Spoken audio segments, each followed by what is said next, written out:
to Yonkers Artists Showcase. I am your host, Katori Walker. Today I am here with the fabulous Christine DeFazio.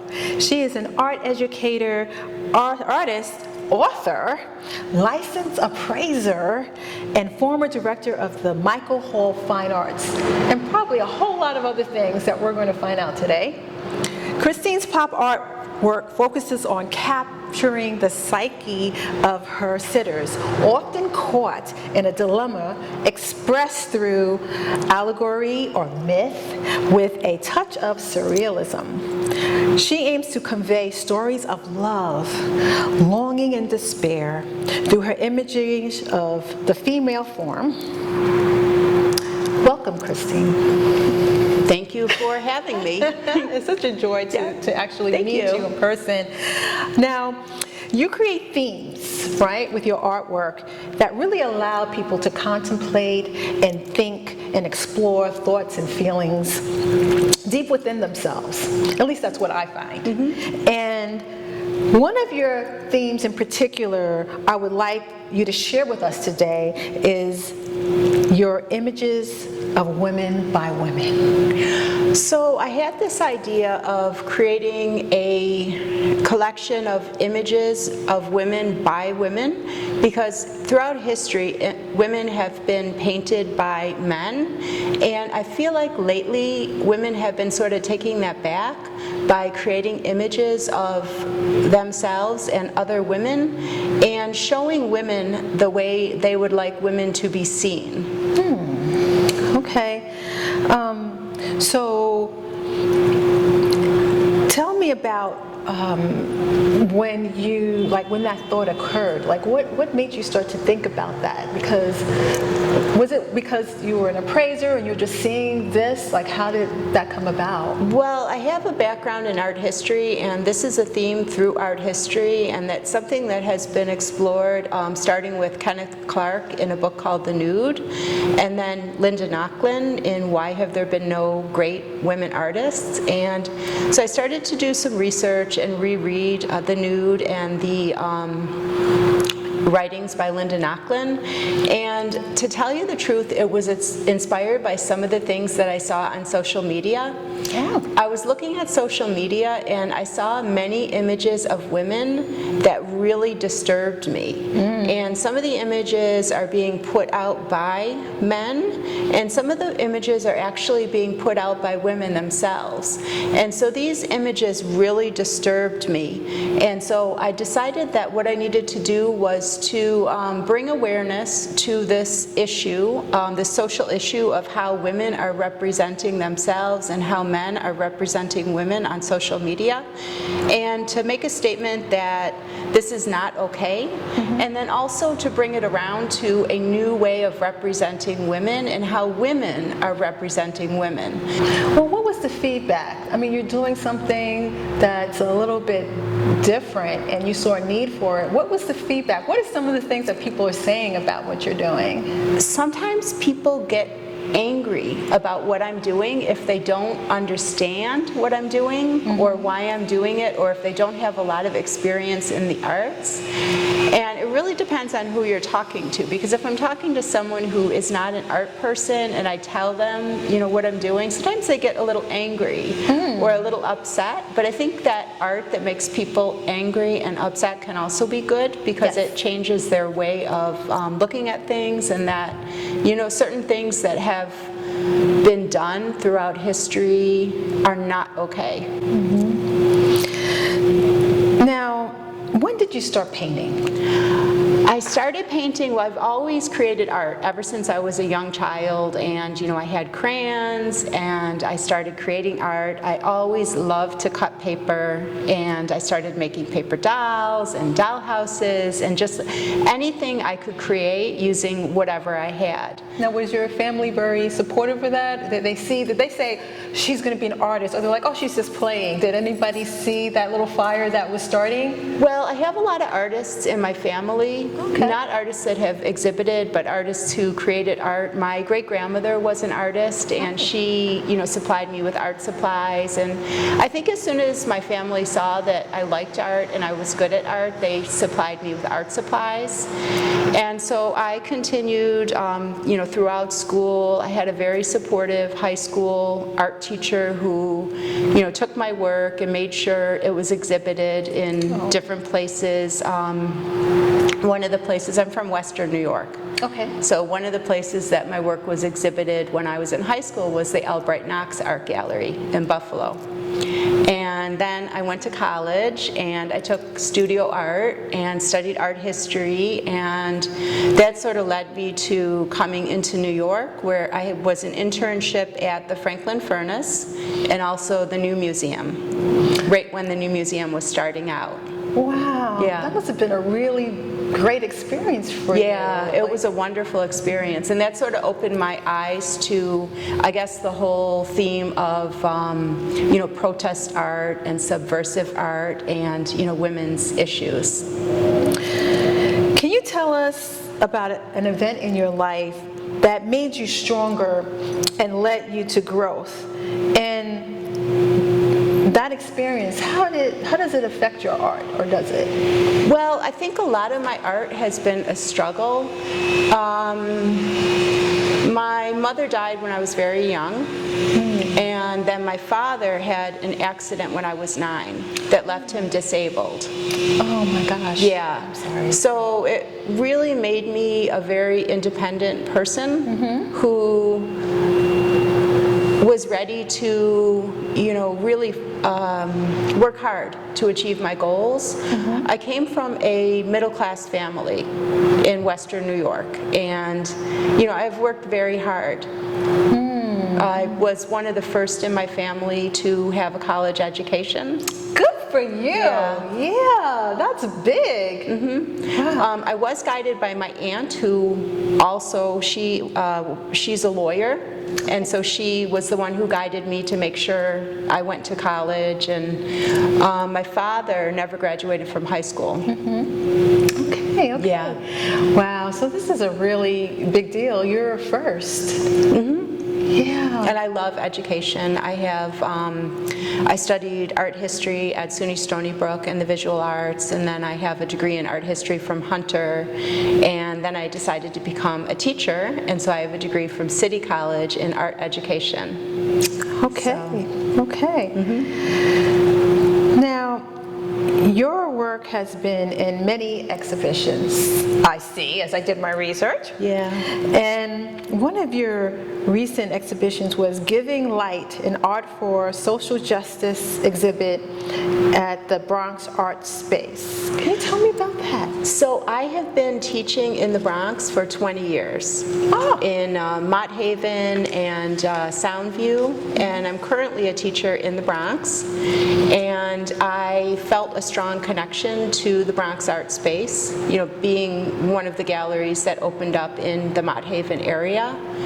And I saw the exhibit, and the theme of the exhibit was gun violence, fighting gun violence. And so I had some portraits that I created of my students when I was teaching high school. I felt like this connection to my students in the high school because I felt like they had the same struggles that I had in high school, coming from a middle-class family and hoping to go to college. And I really saw my students struggling, so I created these portraits of some of my students, and I incorporated hand gestures into the portraits. I saw them taking pictures of themselves, and one of the hand gestures was a hand gesture where the kids were like putting their hand over their face. Oh. And they were taking pictures of themselves with their hand over their face, standing up on the roof of their building. This was like a social media trend. And so I created this painting, and I called it Rooftops of the South Bronx, of one of my students. And to me, it was like, it felt almost as if the students were looking into their future and wondering what their future would hold and thinking of all the challenges that they faced. Wow, and by doing that, you really had them take a moment and stop and reflect on that, Yes. which is really amazing Yeah. to be able to have them stop and think about what they're doing.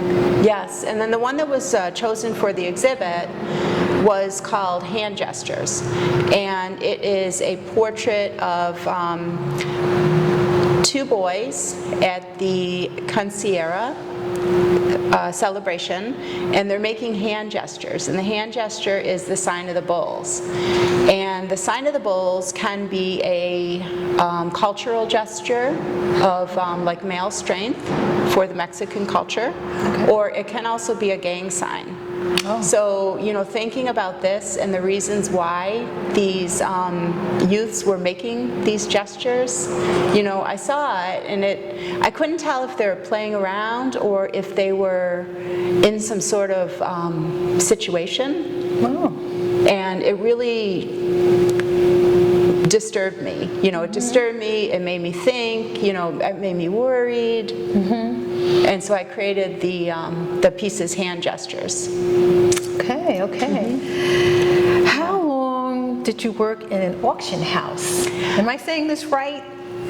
Sotheby's? Yes. I worked at Sotheby's. I did, yeah. Yes. Okay. I worked for, I was the director of the art gallery after college, and then I started to work for Sotheby's, and I worked for Sotheby's for a year. And I was an appraisal coordinator, and I got my own appraiser's license. And what I did is I coordinated the appraisals of collections for the auction house. What was it like to be appraiser?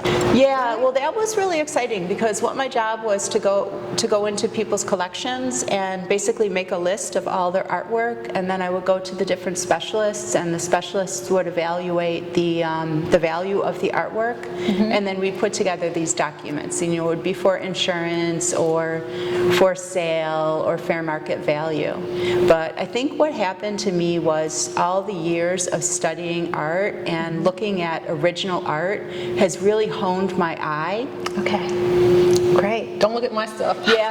No, it's just like I've had some experiences where I've walked in and I've seen works of art and not known who the artist was, and, you know, just purchase them thinking, you know, wow, I really see some skill here, and then finding out it's, you know, by a famous artist. Wow. Yeah. So you got good at this. Yeah, I found a painting by the artist, I don't know if you've heard of Martin Wong. He's a Asian American artist who died of AIDS in the 1980s. Okay. And I just happened to walk into a thrift shop, and it was rolled up in the thrift shop, and I was like, wow, what is this? So I peeked under the corner, and I didn't even unroll it, and I was like, how much is this? And they were like, this is $6. And so I grabbed that and ran out of there, and then I turned around and I sold it to PPOW Gallery a week later. Wow. And I believe it's hanging in, right now, I think I might have seen it in the Museum of Modern Art. What? Wow. Yeah, I think it's just the eye. I need to go and study some appraisal thing. Oh my goodness. Yeah. Your art, okay, was a part of the Yonkers Arts Weekend. Yes. That ran from May to July of this year, and it's exhibited here in the Yonkers Arts Project space, and it's called Dreamscapes. So we're going to find out a little bit more about that in a moment, okay? But I want to ask you, what type of relationship do you think you have with yourself?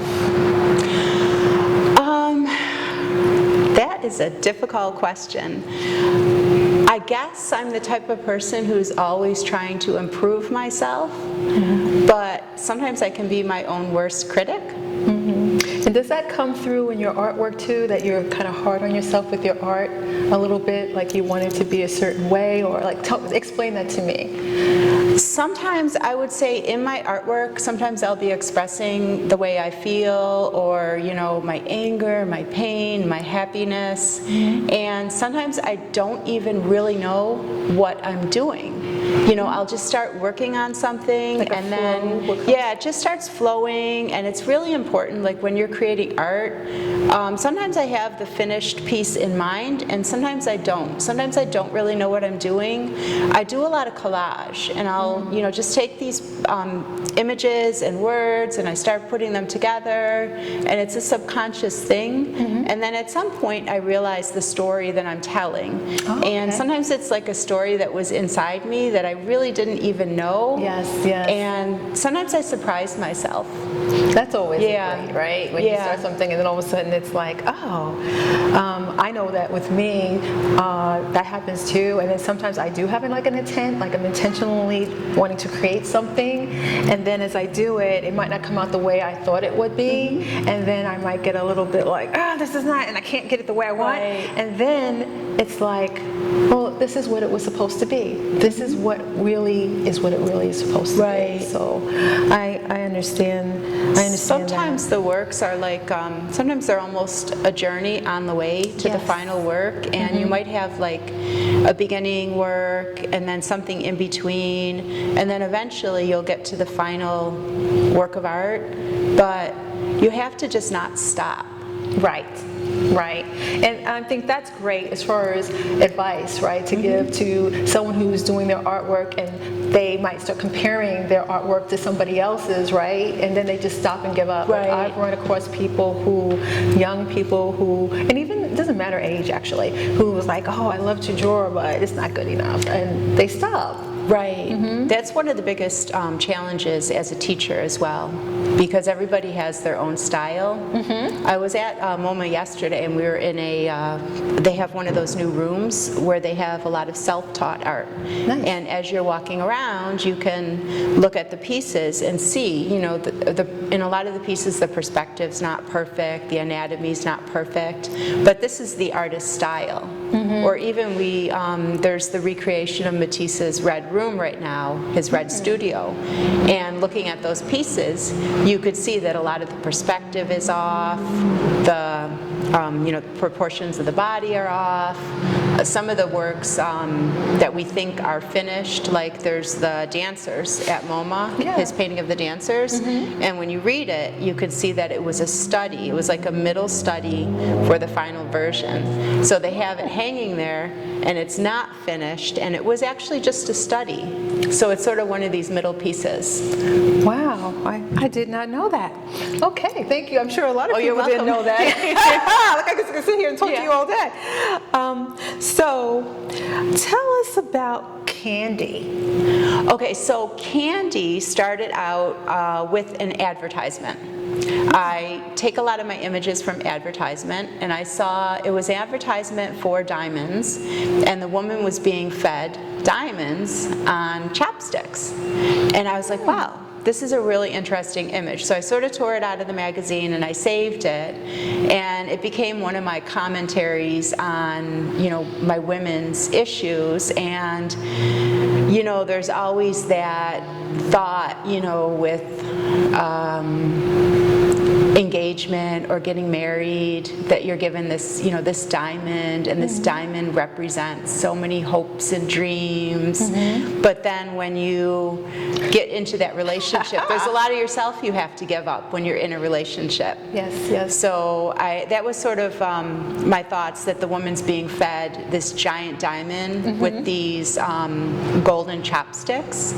But, what was she sacrificing for this diamond? And then the background of Candy has neon palm trees. So I was also thinking about Las Vegas, and I was thinking about like American culture and American dreams, and how life can sort of be a gamble. So that in that piece there's a spread of cards, and the spread of cards tell a story about relationships and love if you look at them closely. The ups and downs. Yes.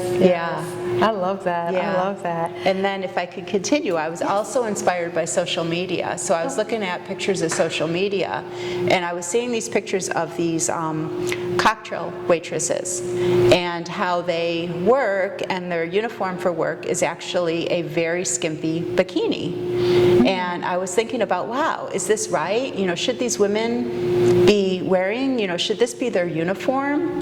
And a lot of the women, you know, have had a lot of plastic surgery done because they need to look, you know, a certain way to look perfect for their job. And something about it really struck me. So with that, I created this work, and it was called Majestic Vacancy. Wow. Now, where can people purchase your art? My art on Etsy, and I'm in the process of making a website. Okay. But the best way, if you want to purchase my art, is just send me a message over Instagram if you're interested in a piece. And what is your Instagram? my Instagram is Christine DeFazio Arts. Okay, great. And I see you have a little something there in your hand. Oh, yes. So I brought this for you. This is called a Dreamscape, and these are these little paintings I made. They're very similar to the ones in the exhibit here. Yes. And the theme of this is happy. Thank you. And You're I'm so welcome. happy to You're get welcome. this. It's beautiful. I love it. I love getting gifts. So this is absolutely beautiful. I will definitely treasure this. And as I was saying, earlier I was saying I strive to, we all, I guess, strive to be happy, but my art is happy art, I like to call it, and this makes me very happy. I call these votives, and I call them votives because of the size, that you could just put them like on a dresser, and hopefully I'm hoping that the owners will look at them and think about the messages, and it will bring them happiness. A girlfriend bought one recently that said for good luck. Oh. And that was with the firefly symbol. And then I had an exhibit in New Milford, Connecticut, and a woman came in with a friend, and the friend was shopping, and she said, I'm going to buy this for my girlfriend, but let's do it secretively. So a little later, I went over to the coffee shop to buy a coffee, and I ran into the woman again with her friend, and she said to me, do you mind if I give this to my friend? And she gave it to her friend, and this one said, you be you. And her friend must have been going through some sort of struggle because it really spoke to her. Yes, that's beautiful. And you know, this really speaks to me because I just, like I said, lost my Nana, though she lived 100 years. And so I think her message is for me to be happy even if she's not here. Beautiful. So I think that you are very intuitive. And when you were thinking about giving this to me, it was a message from my Nana.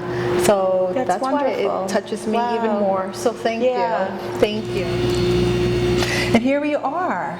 We are here at Dreamscapes. Please tell us about these beautiful pictures that you have here on the wall. Let's start with this one. Tell us about that piece. These were actually the first Dreamscapes I made, and what they have are, I use a lot of gestures. So this is a woman, and she's holding this mysterious bottle. And I'm thinking that, you know, something very magical is going to come out of that bottle. And then I like to use butterflies because they're a symbol of transformation. But if you notice, the butterflies are sort of broken. And there's this brilliant light going through the butterflies. So it sort of symbolizes the transformation of the butterflies. And it says, J'adore. I love So a lot of my art is about, you know, love. I love the colors. Is there a reason why you chose that blue against that red? Was this just something that you felt, you know, when you were putting this together, like that is a beautiful, Yeah, it just pops out. for me the color is more intuitive, so I started with the blue background. I really love blue, and I used, you know, the different shades of blue. And And then I took the red. I found it in a magazine, and I just thought the red was so beautiful. And so the combination of the red and the blue. And then I painted the edge of the painting red, and to me that sort of represented a lot of women's luxury shoes have that red bottom. I want to get that shoe with the red bottom. You don't know. And then I saw the price, and I was like, ah! And I was like, I'll just take some paint and paint the bottom of the heel of my shoe. Will they know? I think you can. But that's what I was thinking with the red sides. It made it seem very luxurious. Love it. Now let's go to this one here. And this is also a dreamscape, and if you notice it says juste a clou, which is just a key, and it says life is gold. And so there's little hidden messages in my painting, a lot of my artwork, a lot of hidden text that the more you look at it, and then does it say don't pretend? It says don't pretend. Oh, I love it. Yes. Yeah. Oh, that's really. And these are a combination of painting and collage. So the jewels are all collaged on, but the cityscape is painted. I love it. I love it.